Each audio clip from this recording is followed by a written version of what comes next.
И сегодня я хотел бы поприветствовать всех. Я надеюсь, что ваше здоровье в порядке.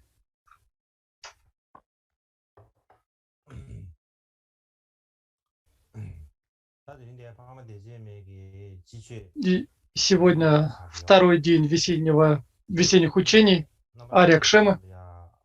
И сегодня я хотел бы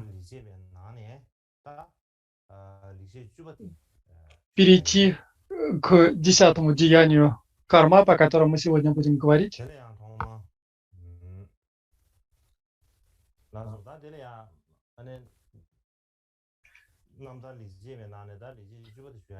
И мы говорим о 10-м благом деянии Кармапы. И в соответствии с комментарием Сангья Пелджуба, Нины Сангья Пелджуба, в соответствии с его комментарием, мы находимся на следующей теме. И здесь 3 основных раздела: выражение поклонения и обещание написать сочинение, природа жития и завершение. Из этих 3 мы сегодня переходим ко 2-му разделу. Это природа или сущность жизнеописания. Здесь у нас 2 подраздела: предварительная часть вхождения в дхарму и основная часть, каким образом мы практикуем пути 3 видов личности. Из этих разделов мы переходим к основному разделу: путь личности с малыми способностями, средними способностями и великими способностями. И из этих 3 мы сейчас находимся в 3-м разделе. И здесь, в 3-м разделе, каким образом Кармапа практиковал путь великой личности, у нас 3 подраздела: намерение, зарождение бодхичитты, действие, медитация на 2 типах бодхичитты и тренировка в предписаниях 2 видов бодхичитты. Из этих 3 разделов мы сейчас находимся во 2-м разделе. И 2-й раздел — это действие созерцания 2 типов бодхичитты. Он имеет 2 подраздела: созерцание относительной бодхичитты, созерцание абсолютной бодхичитты. И из этих 2 1-й раздел, созерцание относительной бодхичитты, имеет 2 подраздела. И здесь метод созерцания этой относительной бодхичитты имеет 2 подраздела: обмен себя и других медитаций, принятие неблагоприятности на пути в постмедитации. И сегодня мы будем с вами изучать 1-й из этих 2 разделов — обмен себя и других в медитации. И какое же четверостишье сегодня мы будем с вами изучать? Корень блага для других в том, чтобы отдать им свое счастье и принять взамен их страдания. Я отдал без капли себялюбия свое тело, имущество и корни добродетели скитальцам, и это также я считаю одним из своих благих деяний. И как я уже говорил вчера, это сочинение состоит из 33 четверостишей, и из этих 33 деяний, благих деяний или четверостишей, мы находимся сегодня на 10-м, мы изучаем 10-е. И если вкратце передать смысл этого четверостишья, то он следующий.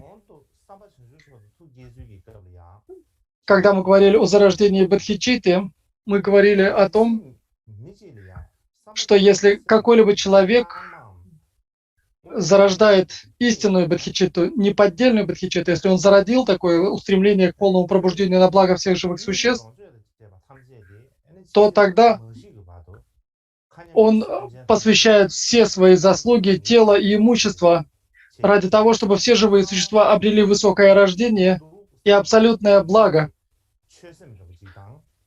Он зарождает в себе это устремление к практике дхармы, и также он зарождает усердие, подобно человеку, у которого горят волосы на голове. И такие корни добродетели, эти добродетели как действий, так и помыслов, такой человек посвящает для того, чтобы устранить страдания всех живых существ, чье количество равно пространству. И в хинаяне, в колеснице основе нет таких обширных методов для достижения блага всех живых существ, и мудрость там невелика. Когда же мы говорим о практике бодхисаттв,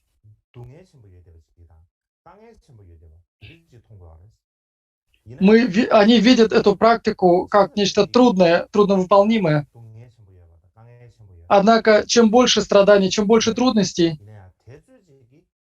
настолько же мы можем обширнее выполнять действия на благо всех живых существ, и бодхисаттвы с радостью, с ликованием приступают к этим благословенным практикам бодхисаттвы. Они непосредственно выполняют, практикуют эти практики бодхисаттвы.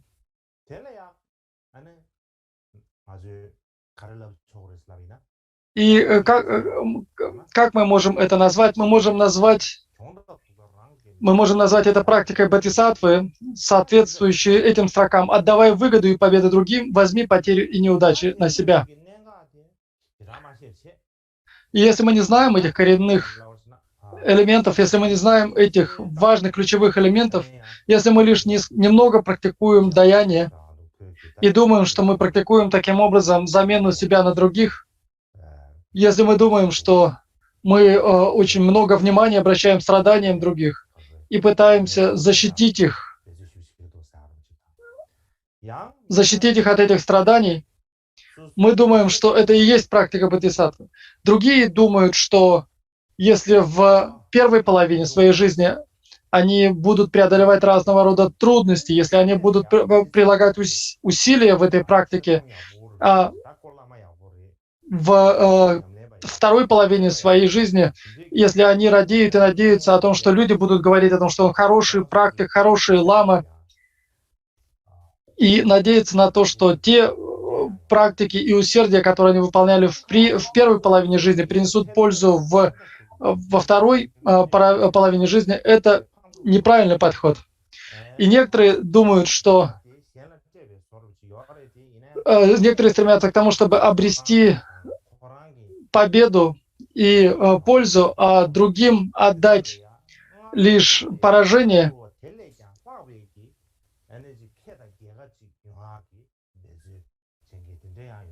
то это тоже неправильный подход. И некоторые думают, что если они в начале жизни будут забирать себе поражение, то во второй половине жизни они обретут выгоду. Это тоже неправильный подход.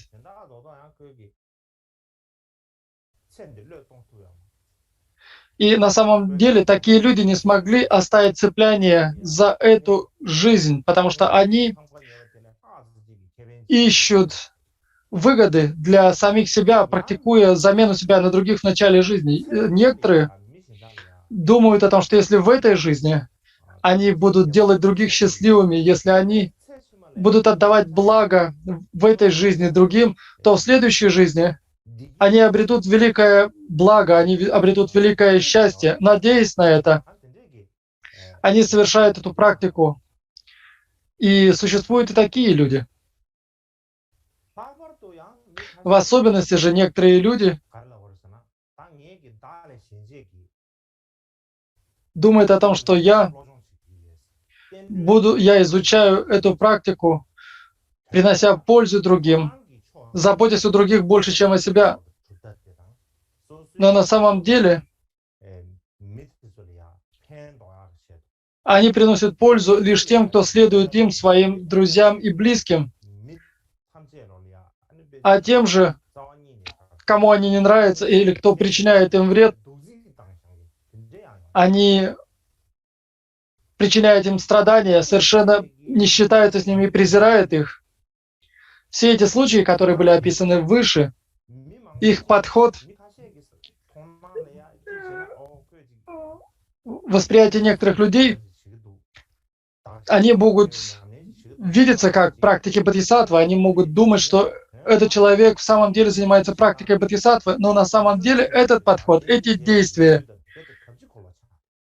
это совершенная противоположность практики бодхисаттвы, замены себя на других.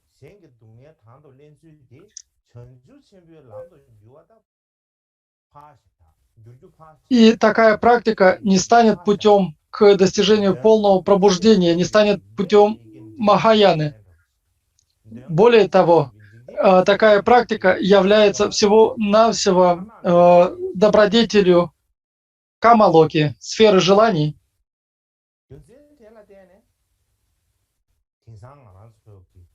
И поэтому сейчас в нашем обществе те, кто говорят, что я практикую бодхичитту, я занимаюсь практикой, глубокой практики отсечения, я подавляю духов и демонов. И эти люди произносят очень громкие слова, но на самом деле они совершенно не понимают ключевых моментов этой глубокой практики замены и себя на других. Здесь существует большое сомнение относительно их понимания. И поэтому мы должны быть честны перед собой. Мы не должны делать вид, что мы занимаемся какой-то глубокой практикой лишь пред лицом других. Потому что таким образом мы обманываем как самих себя, так и других людей.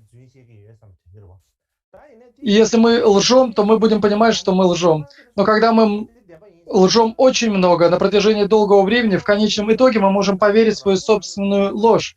И поэтому, если мы обманываем себя самих, в этом нет никакого смысла. Поэтому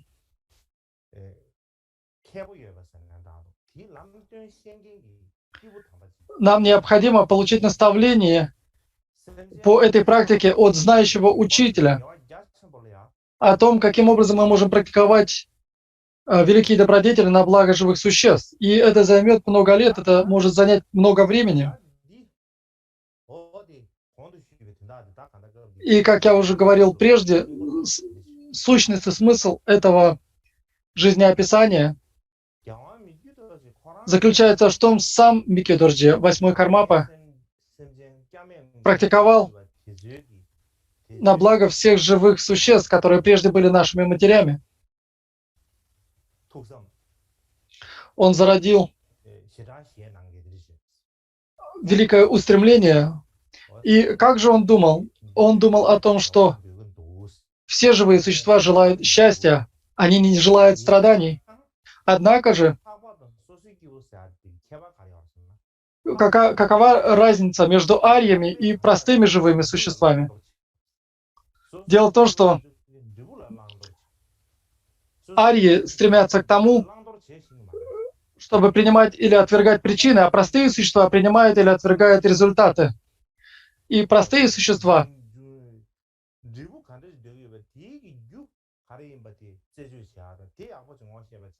они не понимают, каким образом исследовать эти моменты. И здесь очень важно для того, чтобы исследовать, каковы причины и каковы результаты из них возникают. И поэтому арии отбрасывают все причины страданий как яд и принимают причины счастья как лекарство. И поэтому необходимо размышлять о страданиях трех миров. Понимать, что в этих уделах нет даже момента счастья. И это то, о чем из глубины своего ума размышлял 8-й Кармапа. И совершенно отлично, совершенно ясно понимая это, он видел, что причины этих бесконечных, беспрерывных страданий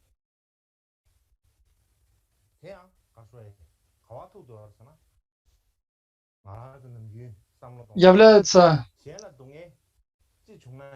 наше отношение к другим.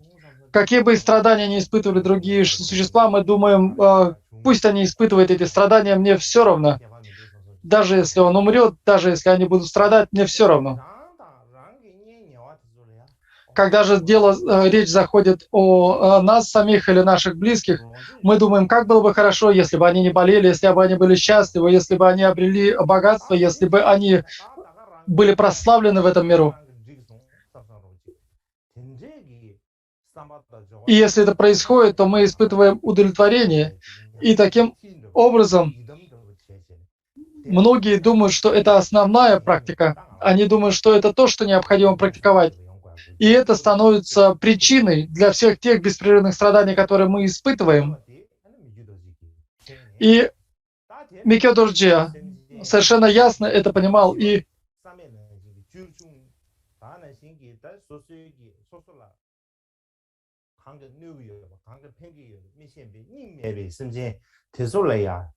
поэтому он относился ко всем равностно, независимо от того, приносили они ему пользу или вред, и не будучи способным вынести их страдания, он, видя их страдания, он стремился к тому, чтобы в сотни, тысячи или миллионы раз страданий больше он мог принять на себя для того, чтобы эти существа обрели счастье. И он думал о том, что если я могу принять и испытать на себе их страдания, то было бы очень хорошо. И в нем зародился этот совершенно искренний настрой. И тут может возникнуть вопрос. Откуда вы знаете, что такое переживание, такое ощущение возникало у Кармапы? Откуда вы знаете, как вы узнали, что у Кармапы был такой опыт, такое переживание? И в жизнеописании Микё Дорджи, который он написал сам, а также в жизнеописаниях, которые были написаны его учениками, изучая эти материалы, я могу сделать такое предположение. Микё Дорджи, когда был маленьким ребенком, когда он только научился говорить, в этом еще малом возрасте в нем совершенно естественным образом появилось сострадание ко всем живым существам. И каким образом мы можем понять, что у него было такое сострадание? Потому что когда он был маленьким, у него дома, у него был теленок Яка, маленький теленочек. И он боялся того, что этого теленка могут убить, поэтому он, видя в этом опасность, днем он всегда находился рядом с этим теленком для того, чтобы защищать его. Ночью же он спал вместе с этим теленком для того, чтобы оберегать его. Он держал его на руках и не отпускал, чтобы защитить его. И также у них был козлик, и его родители приглашали к себе в дом одного ламу. И они как-то отдали этого козла этому ламе. И когда они отдали его, поднесли его, Микё Дорджи подумал, что если отдадут этого козла этому ламе, то его обязательно убьют на мясо. И поэтому из-за своей великой любви к этому животному он подумал, что я не смогу отдать этого козла. И поэтому он схватил этого козла за ногу, так что люди не могли отнять это животное у него, не могли выдернуть у него из рук это животное. И он до тех пор, пока совершенно не устал, держал это животное за ногу, не отпуская так, чтобы не отдать его. И это сострадание, такое сострадание было в сердце у Кармапы с самого детства, с самого малого возраста, еще до того, как его признали 8-м Кармапой. И поэтому мы можем, как говорится в сутрах Махаяны, в них говорится о том, что те, кто принадлежат к роду Бодхисаттвы, можно видеть различные знаки сострадания ко всем живым существам. И эти знаки мы можем видеть и у 8-го Кармапы.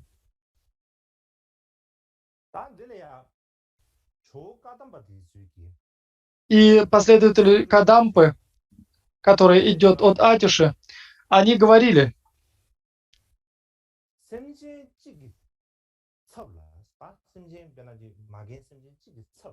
если вместо одного существа, бывшего нашей матери, если я могу провести не день, не месяц и не год, а столько времени, сколько необходимо для завершения сенсорического бытия, если в человеке появляется такое стремление испытывать страдания даже ради одного живого существа в течение такого длительного времени, мы можем говорить, что в таком человеке зародилось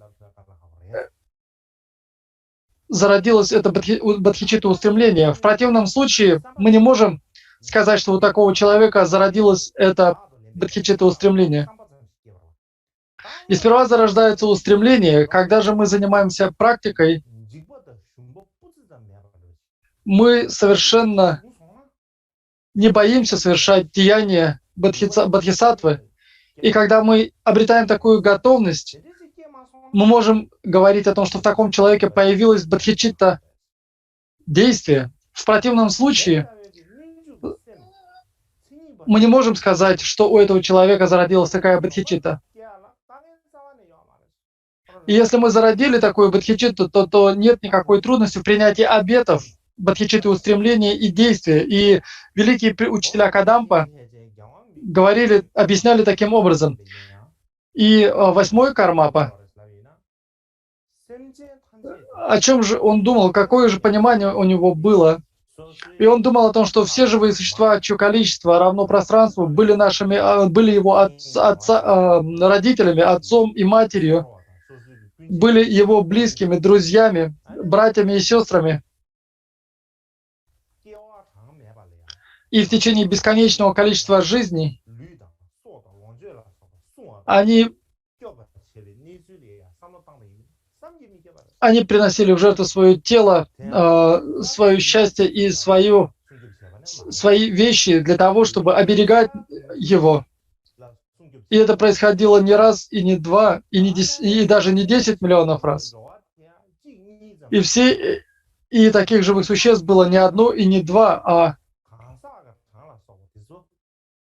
количество этих людей и мест, где это происходило, и времен, когда это происходило, это бесконечное количество, которое не может постичь даже сам Будда. И поэтому, если мы подумаем об этом, все живые существа, бесконечное количество раз защищали нас от страданий, бесконечное количество раз приносили пользу нам, и поэтому они очень были добры по отношению к нам.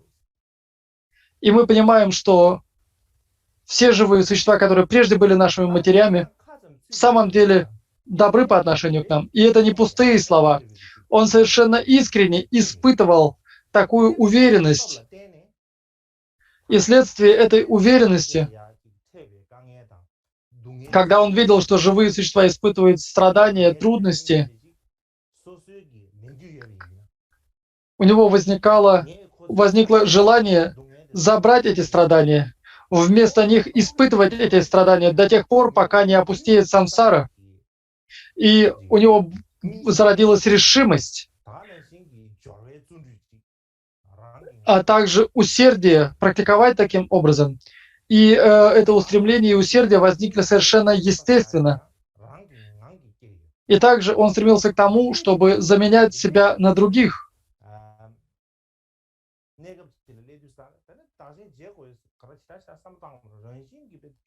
И поэтому ему не было необходимости специально размышлять над этой практикой.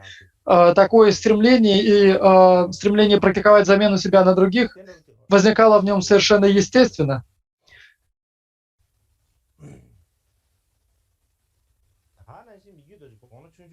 И также Микёдорджи, когда был маленьким,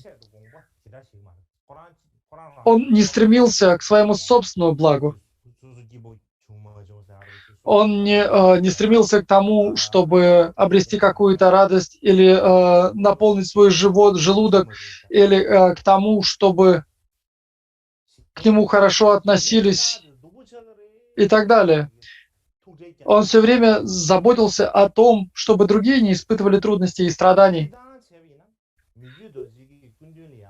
И вообще же Микёдорджи, все его ученики, а также окружение,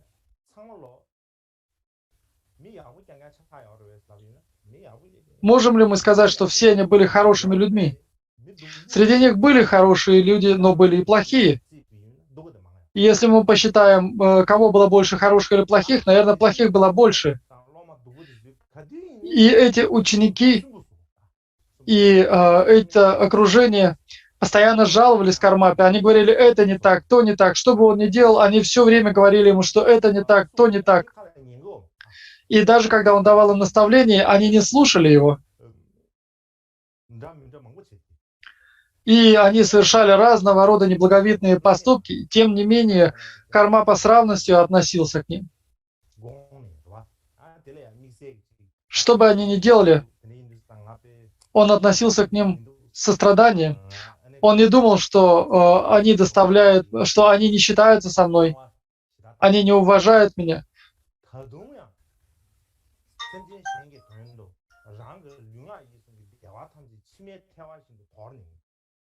И он полностью отбросил свое стремление к своему счастью и думал лишь о том, каким образом я могу принести пользу живым существам. И он стремился к этому, стремился принести пользу не одному или двум человекам, а всем живым существам. И это могли видеть все из его окружения. И многие говорили о том, что никакой простой человек не мог бы исполнить все те трудные дела, вынести все те трудности, которые выносил Кармапа. И любой простой человек бы давно бы умер от такого количества трудностей, которые он может преодолеть, трудных дел, которые он может совершить за один день.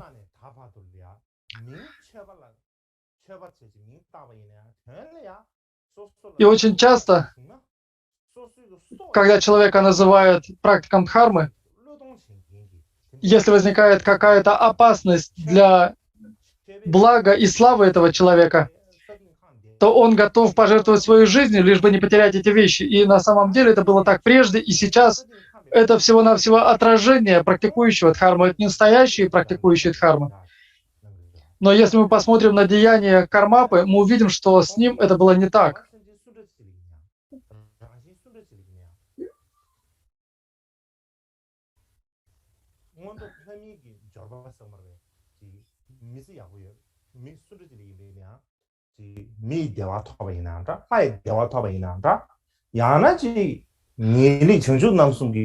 Кармапа всегда выполнял деяния для того, чтобы живые существа могли обрести высокое рождение и совершенное благо полного пробуждения. И если кто-то обретал какие-то благие качества или какие-то благие качества, то он всегда сорадовался этого. Если кто-то выиграет в лотерею миллионы долларов, он обрадуется настолько, что, наверное, умрет от радости. И Микёдорджи точно так же, когда он видел, что кто-то счастлив, у кого-то что-то хорошо получилось, или у кого-то из людей кто-то обрел победу, он испытывал великую радость. И у него никогда не было ни зависти, ни плохого отношения из-за того, что кто-то обрел какое-то счастье или благо. И это в самом деле очень трудная практика. Очень многие, кто называет себя практиком дхармы, когда они видят, что кто-то счастлив,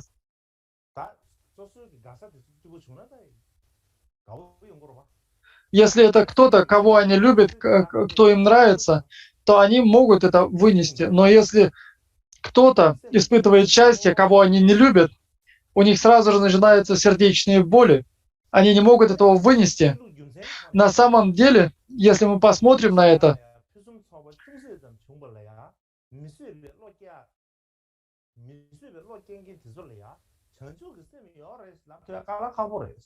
если человек не может испытывать такого сорадования, такой радости по отношению к части других, то очень трудно сказать, что у этого человека есть бодхичитта. Почему же это так? Причина заключается в том, что когда у других, если мы не можем радоваться, если чужое счастье вызывает у нас страдания, то как же мы можем говорить о том, что мы смогли зародить бодхичитту, так как мы стремимся к тому, чтобы живые существа обрели величайшее счастье, обрели полное пробуждение. И поэтому на самом деле это причина для смеха, если такой человек называет себя практикующим дхарму. И Микёдурджи, он выполнял действия, которые соответствовали его словам. В особенности,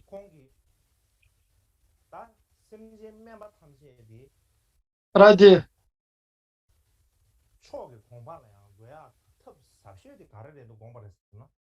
он стремился к тому, чтобы установить низких живых существ в наивысшем состоянии полного пробуждения. И лучшим методом для этого является замена себя на других. И он практиковал и думал таким образом, устанавливая других на своем собственном месте, заменяя себя на других. И когда кто-то обретал какое-то благо, он никогда не испытывал зависти, а переживал огромное счастье и радость. Если же он видел, что кто-то испытывает трудности, он думал о том, что пусть эти трудности и страдания испытаю вместо них я. И когда он в самом деле переживал эти страдания, в нем возникала радость. И однажды Микёдурджи, его место, его монастырь Гарчен был довольно большим местом.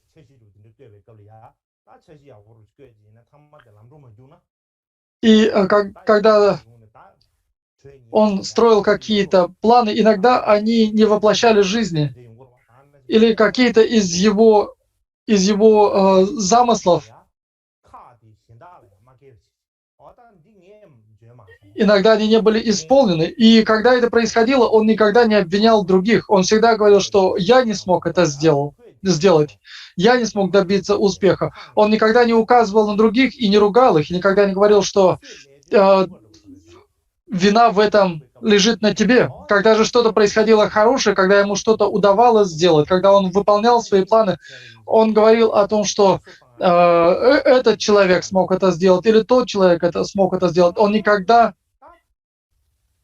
не брал себе успехи вот этих действий.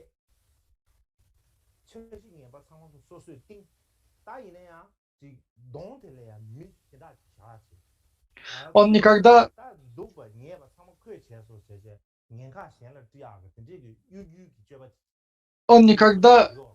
Сейчас очень многие люди поступают следующим образом. Они стоят позади в тени и заставляют других или побуждают других совершать какие-то неблаговидные действия, и потом обвиняют этих людей в этих неблаговидных действиях. Кармапа никогда таким образом не поступал. И Микёдурджи занимался практикой замены себя на других. И каким же образом он выполнял эту практику? И по своему обыкновению он выполнял ее следующим образом. У него были ученики, которые были подходящими сосудами. И он говорил, что у этого человека или того человека возникла болезнь или какой-то недуг, и я забрал у него страдания.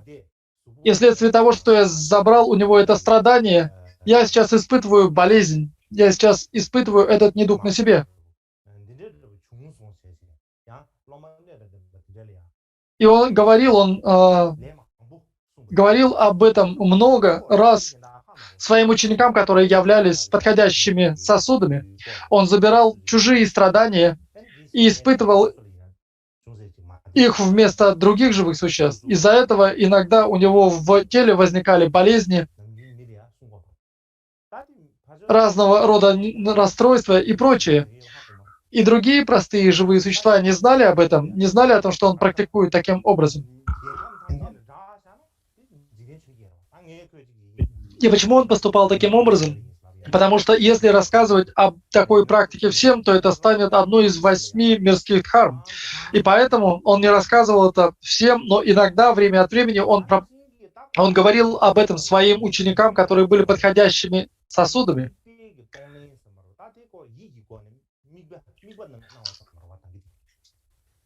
И когда мы говорим об этой практике, это своего рода визуализация, которую мы совершаем ментально.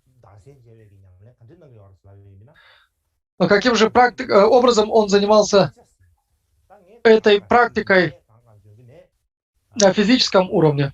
Он всегда занимал низкое место, нижайшее место. Он всегда отвергал гордыню.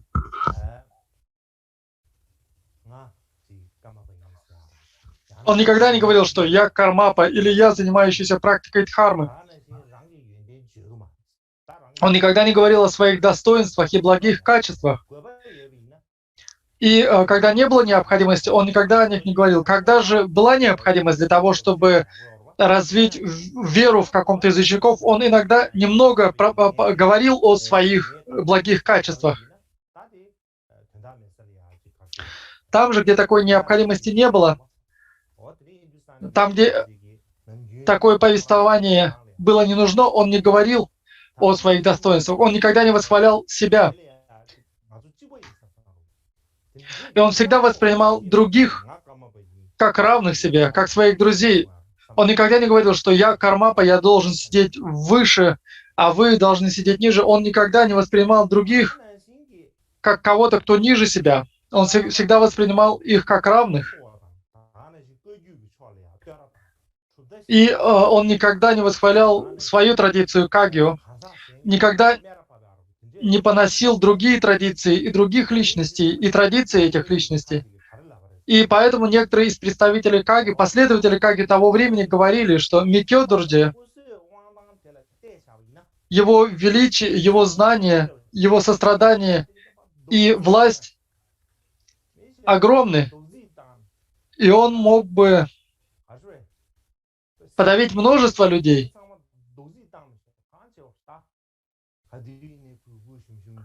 Но вместо этого он всегда воспринимает других как равных себе, и у него нет, он всегда скромен, и у него нет этого величия, которое приличествует великому ламе. Он не поступает, как должно поступать великому ламе, и это может принести вред традиции Каги. И на самом деле, как великий лама, ему необходимо делать так, чтобы другие не смели поднять при нем головы, но он не поступает таким образом. И это может стать причиной для великого вреда для традиции Кагью. Но как бы ни говорили эти люди, Кармапа Микё Дорje всегда посвящал все заслуги тела, речи и ума тому, чтобы учение Будды, а также благу учения Будды и живых существ. И он посвящал все эти заслуги без остатка.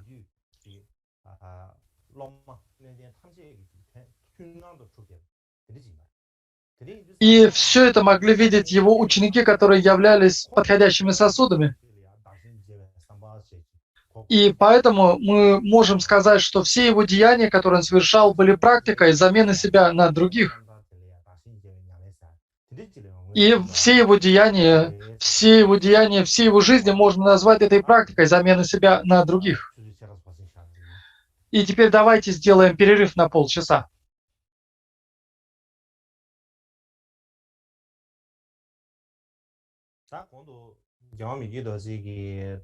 И, как я уже говорил прежде, я говорил о том, каким образом Кармапа Микё Дорje занимался практикой замены себя и других. И теперь, когда мы говорим об этой практике замены себя и других, невозможно не рассказать об истории этой практики. И если сказать вкратце немного об этой практике, существовал такой учитель традиции Кадампа Лангри Тампа, чье настоящее имя было Дорje Сенге. И он был тем учителем, который впервые открыто распространил это учение замены себя и на других. И вследствие этого в его житии, в его жизнеописании Очень важно рассказать сейчас о его биографии, о его жизнеописании. Он жил в XI веке, родился в XI веке, в 1054 году. И где же он родился? Он родился в местечке, которое называется, это Пемпол Хунджубдзом, местечко, которое находится рядом с Алхасой, столицей Тибета. Геше Лангритамба и Шарава, эти два великих учителя, мы говорим о том, что существовало три брата традиции Кадампа. Это Потова, Риченсинге. И таким образом этот Шарава и Потова являлись солнцем и луной из провинции У, так их называли в Тибете. Они были главными учениками, главными учителями этой традиции.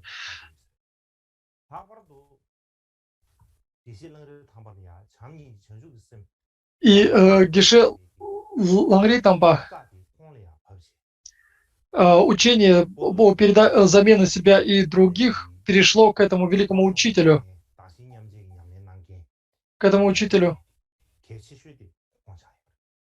И Потова был одним из самых главных учителей этой практики. И впоследствии он построил монастырь, который называется Лантангумба. И в это время, во время его жизни, в этом монастыре проживало около 2000 монахов. И я думаю, что многие не видели этого монастыря. И у меня есть знакомый, и я попросил его сделать фотографию этого монастыря. И он сделал фотографию этого монастыря, и я хотел бы показать ее вам.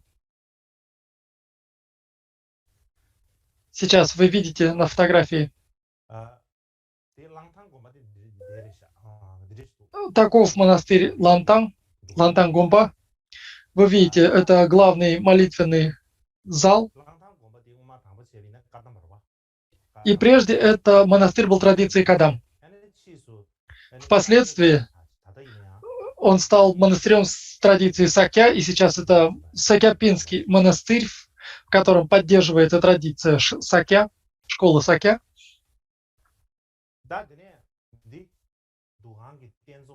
И вы видите, это статуя Лангритамбы, которая является одной из основных опор поклонения в этом монастыре.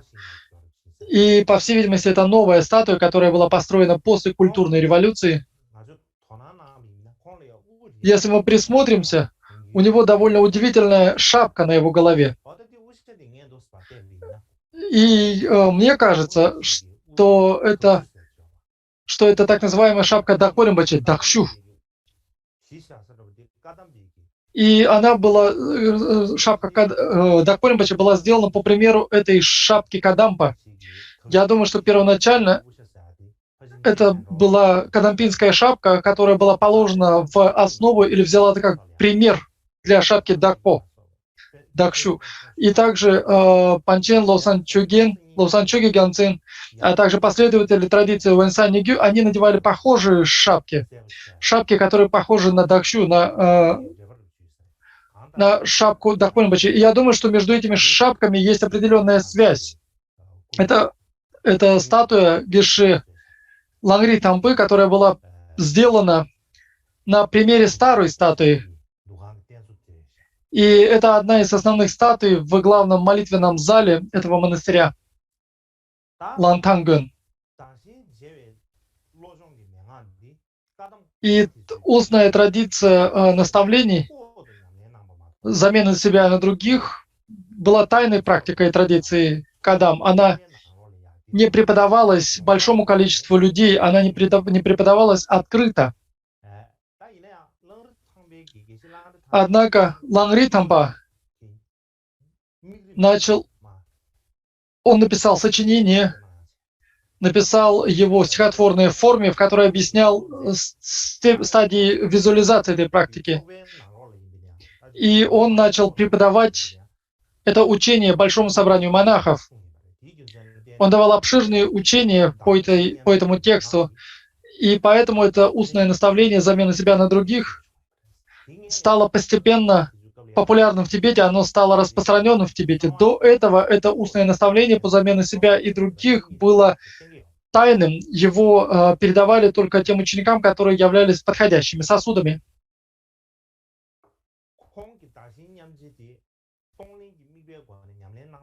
И он совершал эту практику посредством практики Тонглин, принятия и отдачи. И он говорил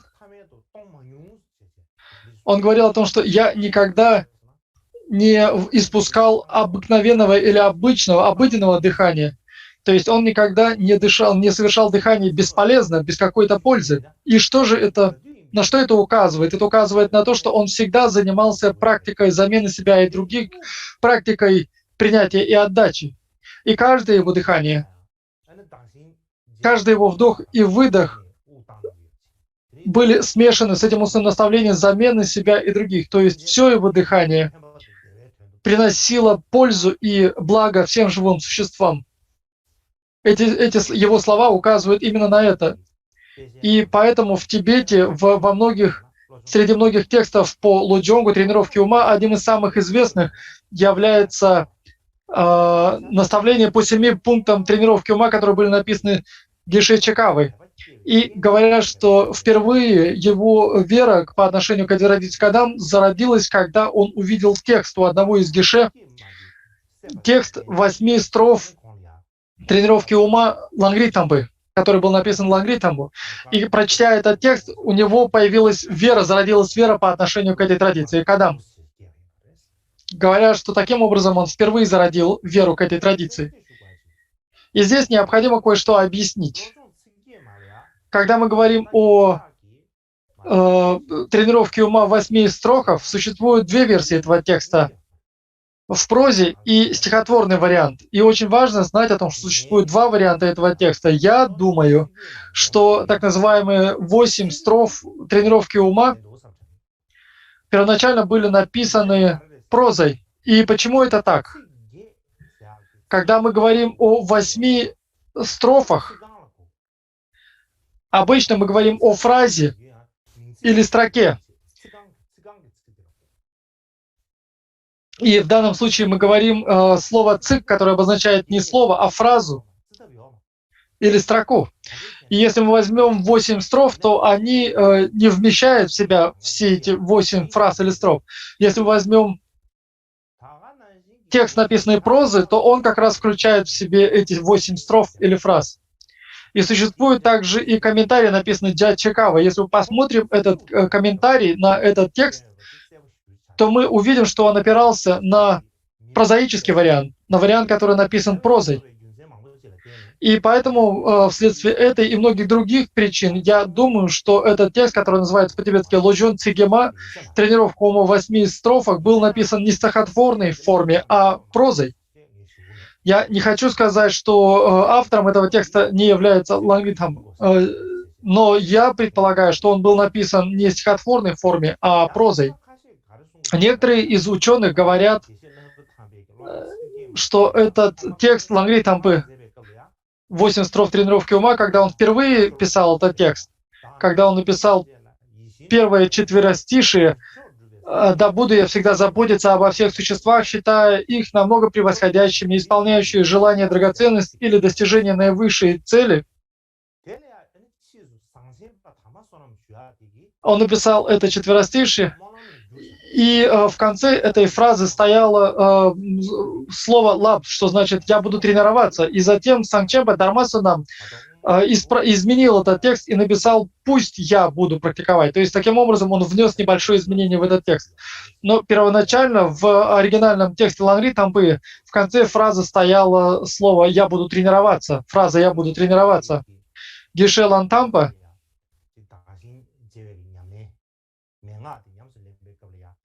когда мы занимаемся практикой замены себя на других, этот Геше Лангритампа говорил о ключевых моментах этой практики. Человек, который занимается практикой, он должен занимать всегда низшее место и должен быть способным нести на себе ношу благо других. И поэтому человек, практикующий это, занимающийся этой практикой, он должен занимать низшее место. Он должен считать других более важными, чем другие. Он должен нести их, так сказать, на маковке своей головы. И только в этом случае он может заниматься практикой замены себя и других. Если в нем отсутствуют такие качества, он не сможет, он не будет способен заниматься этой практикой. И также он говорил о том, что если мы стремимся к тому, чтобы заниматься практикой замены себя и других,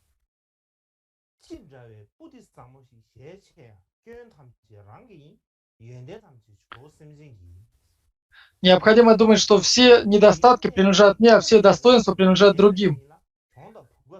И поэтому необходимо принимать на себя все недостатки и изъяны и отдавать всем другим все свои достоинства и благие качества. И говорят, что Лангри Тампа прочитал очень много текстов, был очень эрудированным. Он читал очень много различных текстов, и когда он открывал этот текст, как только он открывал этот текст и начинал его изучать, сколько бы он его ни читал, он понимал, что этот текст повествует о том, что все недостатки, все пороки — это твои собственные недостатки, все достоинства и благие качества — это качества и достоинства благих живых существ. И поэтому все благо, всю выгоду и победу необходимо отдать другим живым существам, а забрать себе все недостатки и поражения. И он понимал, что все тексты, которые он читал, несли в себе эту идею. И также у Лантамбы было другое качество. Когда он всегда пребывал с серьезным лицом, так сказать, по-английски это называется, это выражается словом serious, то есть он всегда был серьезным, он никогда не улыбался. И было всего... И почему это было так? Потому что он все время размышлял о пороках и недостатках самсары, сансарического бытия. Из-за этого он никогда не улыбался и всегда был серьезен. И один из его учеников, один из его прислужников сказал ему, что о нас говорят очень плохо, говорят, что вы всегда пребываете с темным ликом, не улыбаясь. Было бы хорошо, если бы вы иногда улыбались и смеялись, потому что вы всегда пребываете серьезным лицом, и некоторые ругают нас, говоря, что вы все время пребываете так сказать, серым или с серьезным лицом. И на что Лантампа отвечал: если мы хорошо подумаем о страдании трех миров, есть ли причины для того, чтобы мы улыбались или смеялись? И он в самом деле размышлял об очень серьезных вещах, и поэтому его вид был всегда серьезен. Если мы глубоко размыслим над этим, мы убедимся, что мы не будем тогда не просто говорить, что самсара является океаном страданий, а в самом деле поймем, из самой глубины своего ума поймем, что самсара в самом деле представляет собой океан страданий. Однако же это не значит, что он никогда не смеялся в своей жизни. Говорят о том, что он смеялся 3 раза в своей жизни. 3 раза. Он смеялся очень немного, всего 3 раза в жизни. И однажды он смеялся, потому что по той причине, что однажды пребывая в медитации, занимаясь практикой, учителя традиции Кадам подносили очень много мандал, и перед ним стояла мандала. И на этой мандале находился кусок бирюзы. Когда мы подносим мандалу, мы подносим горки из зерна, будь то рис или ячмень, и на этой горке из этого зерна находилась бирюза, кусок бирюзы голубого цвета. Большая, видимо, такого вот размера, как я сейчас показал, она находилась на вершине этой горки. И тут он увидел, что пришла мышь. Пришла эта мышь, и как только она увидела этот кусок бирюзы, и мыши, как вы знаете, они едят все, они пытаются забрать все, что видят. И когда она увидела этот кусок бирюзы, он ей очень понравился, и она хотела его забрать. И когда она попыталась утащить этот кусок, она не смогла его поднять, потому что он был очень большим. И так как она не смогла забрать ее сама, она позвала на своем мышином языке другую мышь. И одна из них тянула этот кусок, а другая подталкивала сзади этот кусок бирюзы. И они вместе смогли унести этот кусок бирюзы. И когда Лангрей Тампа увидел это, ему показалось это удивительным, и поэтому он немного улыбнулся и посмеялся. И это это один из трех раз, которые он смеялся. И я не знаю, какие были два остальных раза, но вот это один из тех 3 раз, когда он смеялся в своей жизни.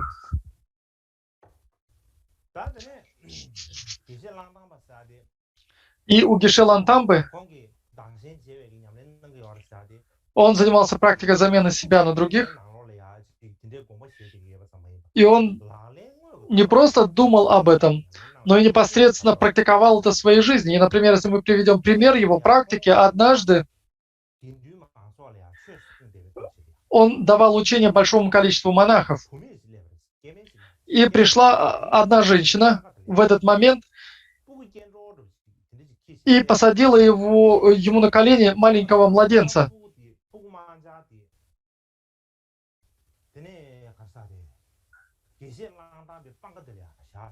Она взяла этого младенца и посадила его на колени и сказала: «Это твой ребенок. Я не смогу выкормить этого ребенка, и поэтому я оставляю его тебе». И оставив ребенка, она ушла. Все люди удивились. Однако Лантамба, его лик совершенно не изменился. Он не стал никому ничего объяснять, он взял этого ребенка и стал его выхаживать. Он нашел няню, которая могла выкормить этого ребенка, дал ей подарки, и эта женщина выкармливала этого ребенка, пока он не стал большим. Когда же он вырос и стал большим, его родители пришли к Лангри Тамбе и попросили прощения у Геше Лангри Тамбе. Они сказали, что у них прежде было очень много детей, и многие из них умерли в детстве. И когда у них родился этот ребенок, они хотели узнать, существует ли метод для того, чтобы сохранить жизнь этому ребенку. И один из гадателей сказал им, что необходимо отдать его ламе. И поэтому они не смогли найти никакого другого способа защитить этого ребенка, кроме как отдать его Лангри Тамбе. И поэтому они отдали им. И поэтому попросили его прощения и снисхождения, и также попросили вернуть этого ребенка. Лангри Тамба ответил: «Да, конечно, забирайте, это ваш ребенок, забирайте его».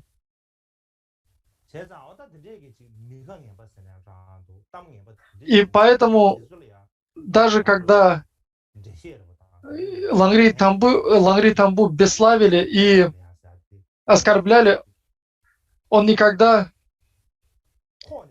не пытался что-то объяснить или опровергать. И эта практика, как я уже говорил, передавалась первоначально тайно.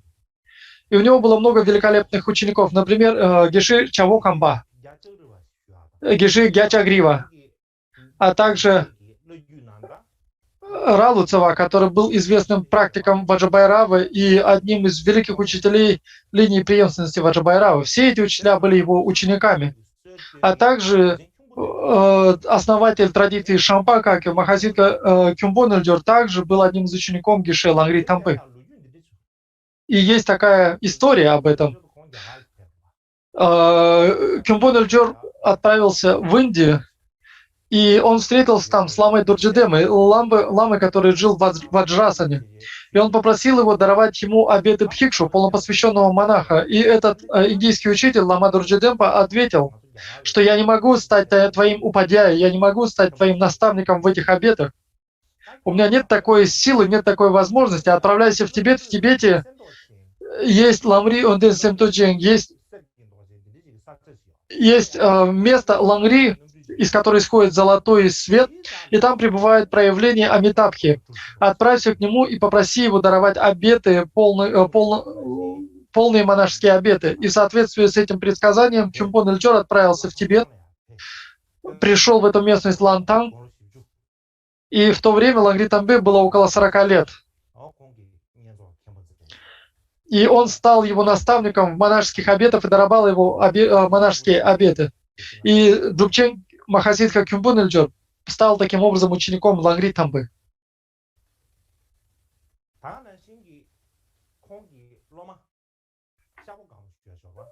Также у него был ученик, который звали Шапогамба.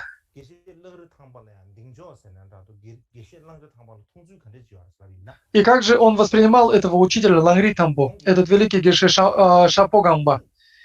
Он говорил о том, что Лантамба обладал великой бодхичиттой. Его бодхичитта очень сильна. И я, например, способен пожертвовать собой ради тех, кто мне помогает. Я могу пожертвовать своей жизнью ради этих людей, но не могу пожертвовать своей жизнью ради тех, кто вредит мне.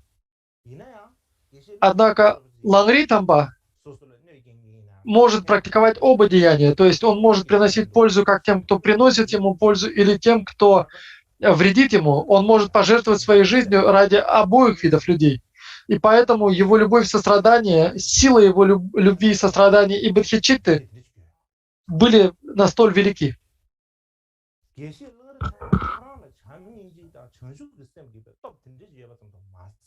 И более того, у него была не только сила любви и сострадания такой силы.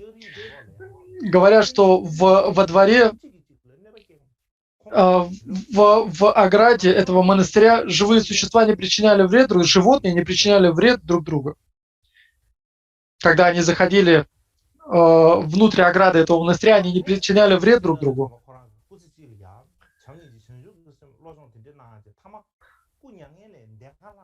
И он всю жизнь занимался этой практикой, а затем, когда он умирал, он дал следующее наставление. Пусть я приму рождение в аду ради блага всех живых существ. Он много раз совершал это пожелание, однако же, по всей видимости, это устремление не сбудется. Почему? Потому что пришло время для меня умирать, но я вижу только чистые видения, я совершенно не вижу нечистых видений. И, по всей видимости, я не смогу переродиться в аду.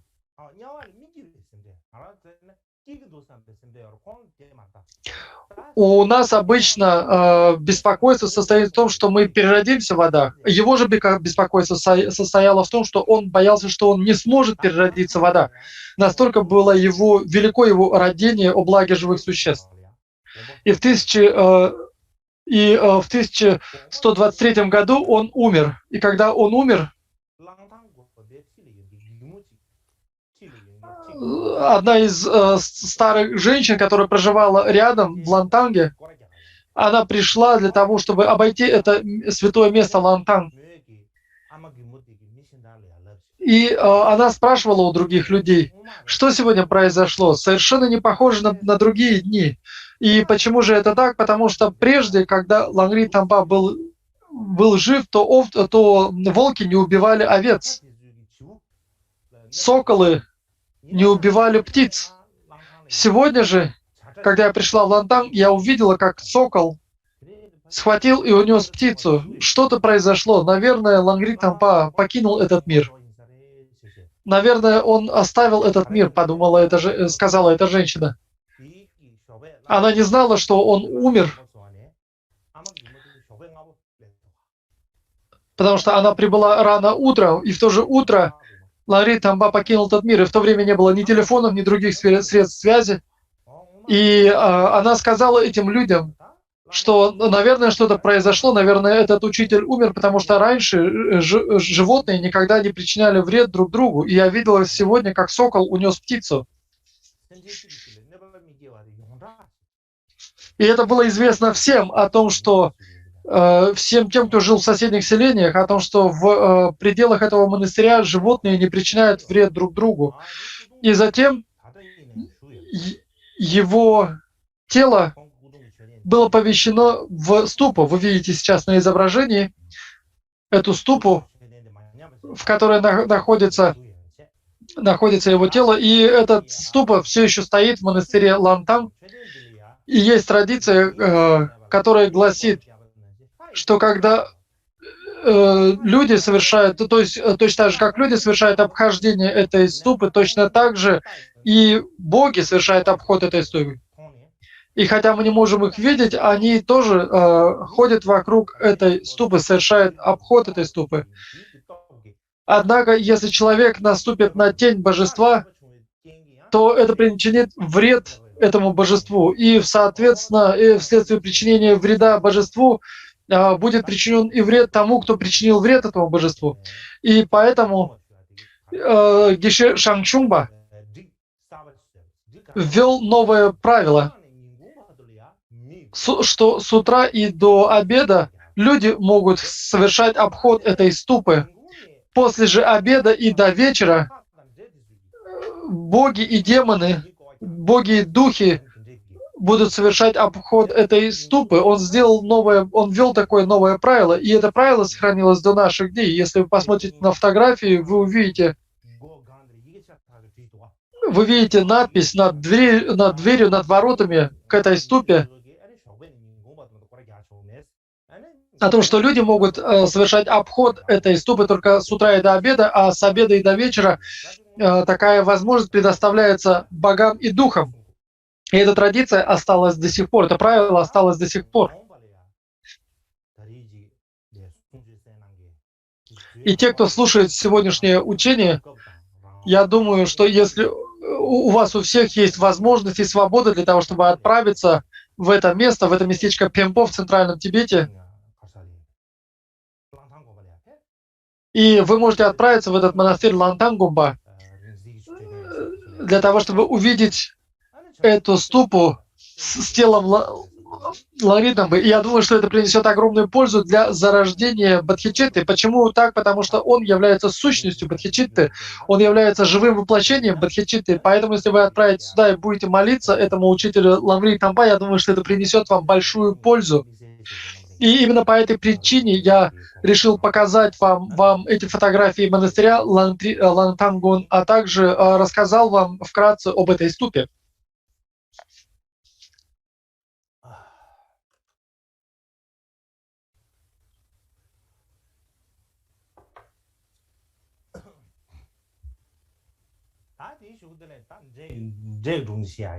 Я хотел бы также рассказать вам еще одну историю о духах. Я думаю, нам никак без нее не обойтись. И что это за история о духах или демонах? И это не какая-то не связанная с данным повествованием история. Я говорил вам о Лаури Тампе, я говорил о том, что у него было много учеников, и среди его учеников были Шаво Гамба, Гячагрива и прочие ученики. И одним из главных учеников был Гячагрива. И он очень важен для нашей традиции Каги. Почему? Потому что Гамбопа опирался на несколько учителей традиции Кадамы, и одним из них был Гячагрива. И поэтому мы говорим о том, что наша традиция — это традиция, объединяющая Кадамба и Махамудру. И традиция Кадам в нашей школе идет от этих учителей, в частности, от Гячагривы. И поэтому нам необходимо постараться запомнить это имя, потому что если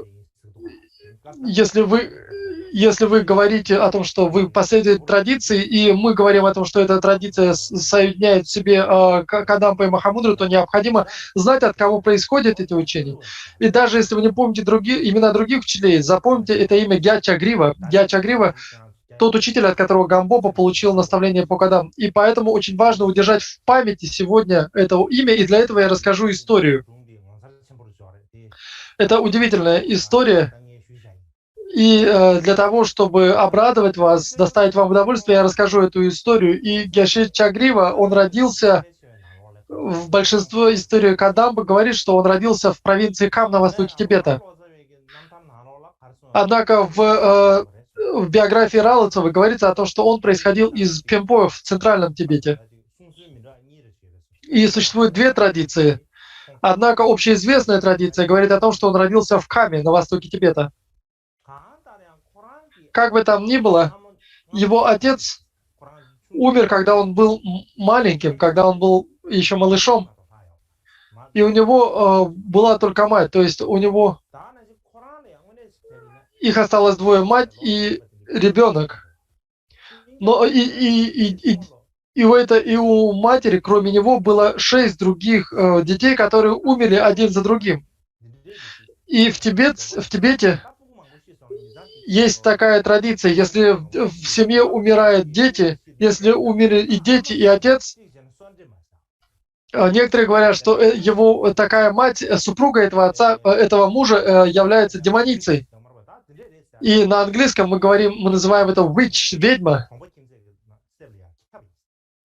И говорят, что все соседи думали так. И мать этого учителя по вечерам постоянно исчезала, она куда-то уходила.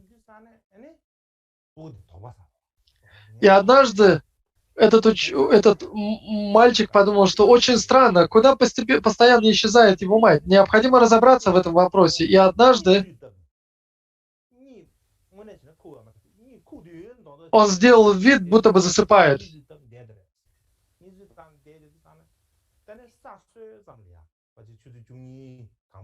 И ночью, где-то около 12 часов ночи,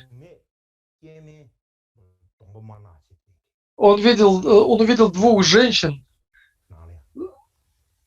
с коричневыми лицами, с темными лицами. Они пришли и сказали: «Мать, пожалуйте». То есть они обратились к его матери со словами: «Мать, пожалуйте». И как только они сказали это, его мать, у этой матери был большой ящик, большой сундук. И в Тибете раньше не было никаких чемоданов, были сундуки. Она села на этот сундук, как на лошадь. И эти две женщины, которые пришли, они, так сказать, повели одна спереди, а другая сзади, они повели этот сундук, и он прошел беспрепятственно сквозь стену. И этот сундук летел над землей, не прикасаясь к земле, и они прошли сквозь стену. Стена не смогла их удержать, они прошли сквозь стену и ушли. И по истечении довольно долгого времени этот ребенок, он устал и заснул. И когда он проснулся, его мать уже вернулась. К тому времени его мать уже вернулась домой. И он не видел, куда ходила его мать, куда она отправлялась. На следующий день этот ребенок подумал: куда-то моя мать ходит, какое-то странное место, и я обязательно хочу посмотреть, куда она отправляется, куда она ходит. И он залез внутрь сундука, на котором ездила его мать в прошлый раз. Он залез внутрь сундука и совершенно не двигался. И произошло точно так же, как и вчера, около 12 часов появились эти две женщины с черно-красными или коричневыми ликами. И как прежде они сказали: «Мать, пожалуйте». И как только они произнесли это, его мать села на сундук, и они отправились вместе. Но сегодня в этом сундуке сидел ребенок, и поэтому из-за этого этот сундук начал издавать звуки. Цик-цик-цик. Он стал издавать звуки, и он летел не так высоко, как прежде. Если вчера он летел довольно высоко, не прикасаясь земли, сегодня он летел уже чуть-чуть ниже.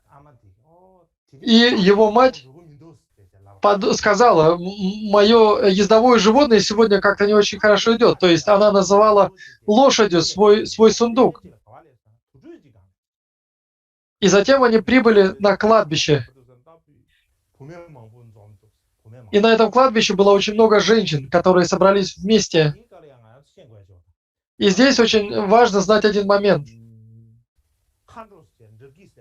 Когда мы говорим «дакини» или «канджо», многие считают, что это нечто хорошее. На самом деле в Тибете и в Индии очень часто таких женщин, дакинями называли женщин, которые знали вредоносные мантры.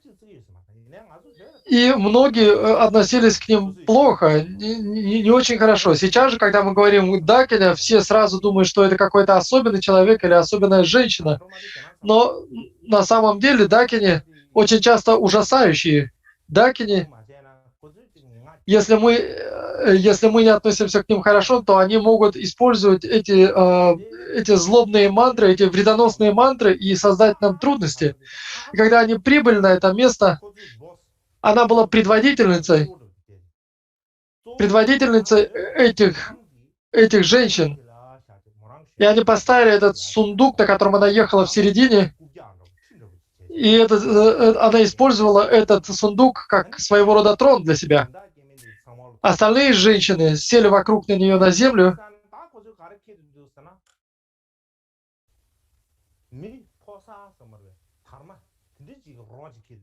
и они принесли труп молодого мужчины. И таким образом это была у них, по всей видимости, вечеринка, или, так сказать, ганачакра, для которой они использовали этот труп. И они вскрыли его черепную коробку и отдали матери, так как она являлась главной. Ей дали эту черепную коробку, и она стала искать свою ложку, и она поняла, что эта ложка осталась дома. И зачем ей нужна была ложка? Потому что ей надо было есть мозг. Подобно тому, как мы едим мороженое или, например, едим простоквашу, ей нужна была ложка. И она забыла ее дома.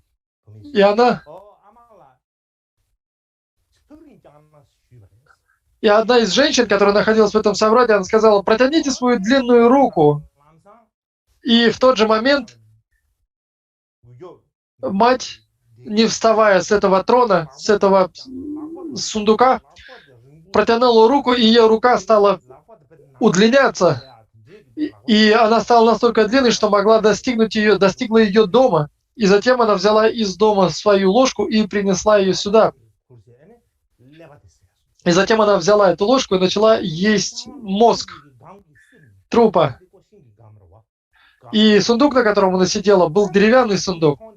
И в этом сундуке, по всей видимости, были щели. И этот мальчик сквозь щель увидел, что утром, что эти женщины возвращаются по своим домам, а мать, сев верхом на этот сундук, вернулась обратно и легла в свою постель. И как только она заснула, ребенок выбрался из этого сундука и отправился на свою кровать. В течение долгого времени ничего больше не происходило, однако однажды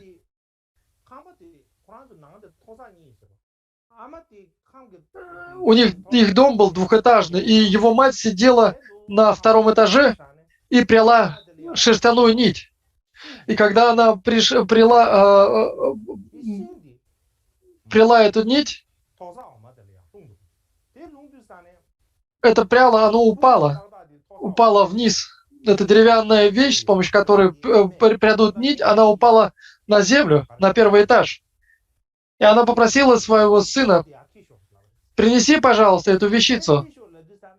И когда она сказала принести, этот мальчик не смог смолчать. Он обычно не говорил этих вещей, но здесь он не смог удержаться и сказал: мама, протяните свою длинную руку и заберите его сама. И точно так же, как это случилось во время собрания этих женщин. И тогда мать разозлилась, потому что она поняла, что он понял ее секрет. И я не знаю, как ее назвать, Соджима или назвать ее Дакини, как бы там ни было, ведьма или Дакиня.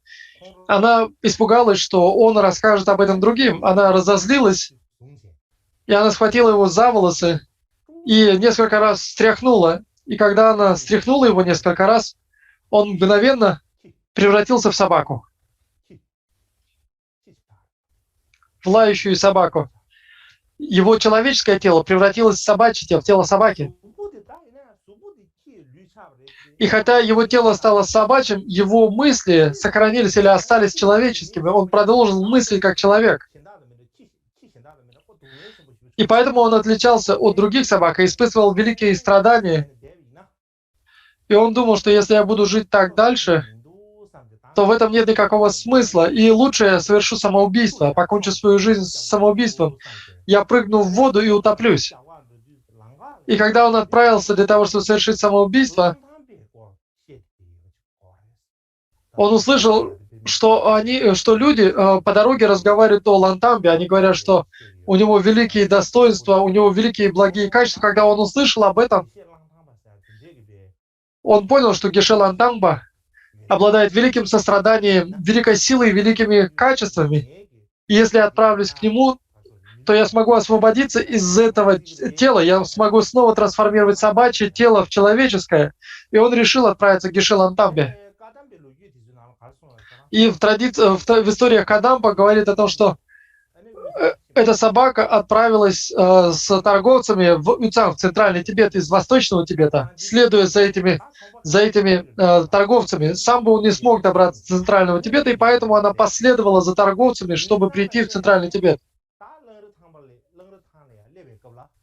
Когда она прибыла в Лангритан, Лангританба издали понял, что идет эта собака, и тогда он сказал одному из своих прислужников: «Сделай торма, слепи торма и принеси его мне». И этот прислужник сделал торма и поставил его перед Лангританбой. И затем вечером, после обеда, он сказал этому прислужнику: «Отправляйся наружу и посмотри, не пришел ли кто». И тогда этот прислужник отправился наружу и посмотрел, и никого не увидел. Он сказал, что нет никого. Но когда он посмотрел вдаль, он увидел собаку. Он увидел собаку, которая бежит к нему. И тогда он отправился к учителю и сказал: «Никаких людей не было, однако я видел собаку, бегущую сюда». И тогда учитель сказал: «Пойдем на улицу, пойдем наружу». Он надел свою шапку, взял торма и отправился наружу. И когда он вышел наружу, эта собака приблизилась к этому монастырю, подошла к этому монастырю, и тут же учитель бросил этим торма в собаку. И в тот же момент собака обрела снова человеческое тело. Когда собачье тело стало человеческим, в этом ребенке зародилась огромная вера к этому учителю. Он почувствовал огромную веру, потому что он испытал то, чего не испытывал никто другой прежде. И он остался у этого учителя и стал ему прислуживать. Учитель дал ему монашеские обеты, дал ему обеты полного посвященного монаха и сказал этому ученику, что у тебя все еще осталось препятствие. Поэтому, какой бы работой ты ни занимался, обязательно прежде доложи мне. Сам не принимай никаких решений. И затем вскоре этот мальчик, после того, как прибыл к учителю и трансформировал свое тело, об этой новости узнала его мать. И мать подумала, что необходимо причинить вред этому ребенку. Она сделала небольшую деревянную шкатулку, приготовила эту шкатулку и поместила в эту шкатулку вредоносную мантру, закрыла эту шкатулку и послала ее с людьми из этой провинции, из местности Пембо. И она попросила них, что мой ребенок находится среди тех, кто получает учение от Лангри Томба, и я отправляю ему немножко денег в этой шкатулке, для того, чтобы он мог потратить их на свое проживание. Отдайте эту шкатулку моему сыну. Этот человек вместе с аудиенцией учителя, он отдал эту шкатулку этому мальчику и отдал ее сыну этой ведьмы. Мальчик взял эту шкатулку. Это была небольшая шкатулка, однако она была очень тяжела. Она была настолько тяжела, что что его руки почти что достигли земли под тяжестью этой шкатулки. И он подумал, что же она такая тяжелая, что в ней внутри? Так как он был маленький, ему было мало лет, ему было очень интересно, что в этой шкатулке может быть золото, почему она такая тяжелая. Он подумал, что надо вскрыть эту шкатулку. И когда он уже почти что вскрыл эту шкатулку, он вспомнил о наставлении учителя. Что бы ты ни делал, прежде спроси у меня. Он вспомнил это наставление и отправился к своему учителю. Он сказал учителю, что моя мать прислала очень тяжелую шкатулку. Что с ней делать? И тогда учитель, на нем была желтая монашеская накидка. Он снял эту желтую накидку и прикрыл этой накидкой ребенка. Он сказал, надень ее и только потом открывай шкатулку. И ученик поступил так, как ему сказал учитель, надел эту желтую накидку и вскрыл эту шкатулку. Когда он открыл ее, в ней находился гром. Когда мы говорим это слово, его нет в западных языках. И в нем было 9 громов, так сказать. И они с грохотом разлетелись в стороны. И весь дом сгорел. И все вещи, которые находились рядом, они полностью сгорели. Однако же, так как этот мальчик надел накидку своего учителя, он не сгорел, его не обожгло. И вся его одежда покрылась влагой. И говорят, что эта драгоценная накидка, она все еще находится в этом монастыре Лангтане. Ее не показывают тем, кто приходит извне, однако она хранится там. И затем учитель сказал ему, что все твои препятствия закончились, все они были умиротворены и устранены. И он дал ему все устные наставления, и опираясь на эти устные наставления, он смог обрести союз сострадания и пустотности. И он стал одним из главных учеников Лангри Тамбы. И когда я говорил ребенок, когда я говорил мальчик, это тот и есть тот учитель Гячагрива. И эта история написана в 2 историях. В историях традиции Кадам, а также в житии Ралуцавы. И там говорится, что Ралуцава обратил этого мальчика из собачьего тела в человечье.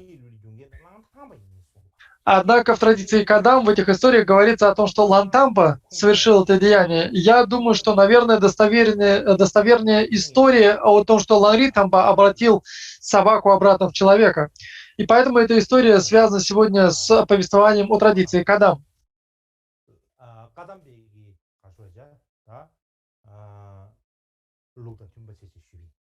И поэтому я рассказал ее в соответствии с традицией Кадам. И мы много сегодня говорили о замене себя на других, об этой практике. И с одной стороны, когда мы размышляем над этой практикой, она в самом деле трудна для исполнения. Однако, с другой стороны, она напрямую связана с нашей жизнью. Например, в нашей жизни у нас есть родители, у нас есть супруги, близкие нам люди, у нас есть дети, сыновья и дочери, у нас есть множество других близких людей. Я думаю, что я сегодня слишком много, наверное, объяснял. Давайте, наверное, остановимся сегодня здесь. И сегодня я рассказал слишком много историй. Давайте, наверное, остановимся здесь. Завтра я продолжу объяснение о практике бодхичитты и замене себя от других. Теперь давайте перейдем к посвящению заслуг.